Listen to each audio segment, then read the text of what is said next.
Créé sur demande du roi Mohamed VI, un comité mène depuis la fin du mois de septembre des consultations en vue de réformer le code de la famille. Parmi les questions les plus controversées figurent le mariage des mineurs, l'égalité en matière d'héritage, le droit de tutelle des enfants et la polygamie. C'est une évolution très attendue par les féministes marocaines. Les autorités du royaume ont lancé fin septembre des consultations devant durer 6 mois pour réformer la Moudawana, c'est-à-dire le code de la famille, 20 ans après une refonte saluée par la société civile mais désormais jugée insuffisante. En 2004, un nouveau code de la famille avait offert des avancées notables telles que la responsabilité conjointe des deux époux, le droit pour la femme de demander le divorce ou encore des restrictions au mariage des mineurs et à la polygamie.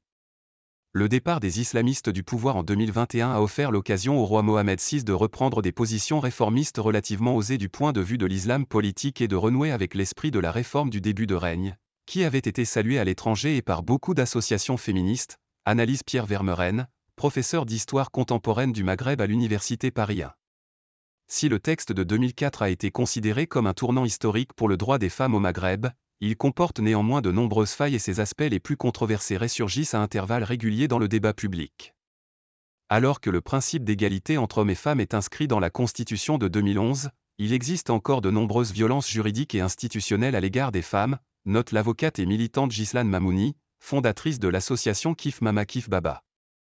Parmi les revendications phares des associations se trouve la fin de la discrimination en matière de succession, la fille n'ayant droit qu'à la moitié de ce qu'hérite le fils, conformément à une interprétation rigoriste du Coran.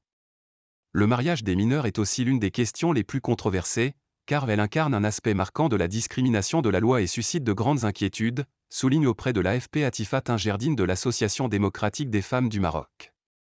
Intérêt supérieur de l'enfant. Si la Moudawana a porté à 18 ans, au lieu de 15 ans, l'âge légal du mariage des femmes, les dérogations sont monnaie courante.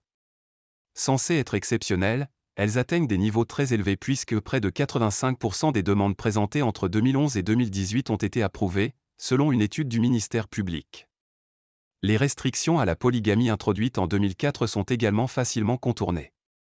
Cette pratique n'a toutefois représenté que 0,3% des actes de mariage en 2022, selon le Haut Commissariat au Plan, HCP.